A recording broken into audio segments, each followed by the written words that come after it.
We're tracking some breaking news coming in from Bihar at this point. There's been an arrest in the Mokama murder case. Now a JDU candidate, Anand Singh, has been arrested by the cops. Important to understand that the police has confirmed the arrest of Anand Singh from Barna village, and the cops have further gone on to say that more arrests are to be made in the case. Important information we're tracking at this hour, as JDU candidate and former Mokama MLA Anand Singh was arrested by the Patna police on Saturday night. This is in connection with the murder of Jan Swaraj party worker Dular Chand Yadav. Important to understand that the Patna Senior Superintendent of Police Kartikeya Sharma has in fact confirmed the arrest. Important information we're tracking at this hour, as there's been an arrest in the Mokama murder case. JDU candidate Anand Singh has been arrested by the police. The police have confirmed the arrest from the Barna village and have further gone on to say that more arrests are awaited in the case. Important information we're tracking. This is in context of the Mokama murder case. Now Anand Singh has been arrested in the Dular Chand Yadav murder case.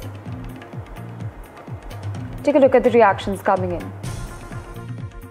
Sir, Anant Singh की गिरफ्तारी हुई है, क्या संलिप्तता है उनकी और क्या पूरा घटनाक्रम था?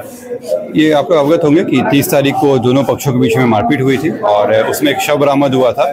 शव का पोस्टमार्टम से क्लियर हुआ कि बहुत ही गंभीर मामला आया है, और जो वीडियो फुटेज वगैरह देखा गया तो उसमें ये आवश्यक हुआ कि इस पूरे अनुसंधान के लिए एक कस्टोडियल इंट्रोगेशन की आवश्यकता है, और उसी में इनको गिरफ्तार किया गया है। इनके साथ 2 अन्य व्यक्ति भी गिरफ्तार हुए हैं।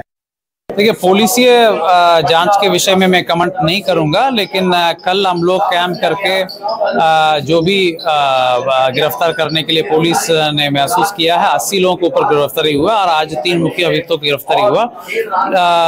वो पुलिसीय मामला है, पुलिसीय जांच अनुसंधान अपने तरीके से होता है, उसमें हस्तक्षेप नहीं होती है।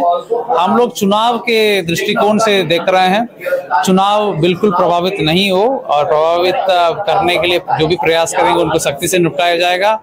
वैसे व्यक्तियों को चिन्हित की जा रही हैं, वैसे घटनाओं को गहनता से जांच की जा रही है।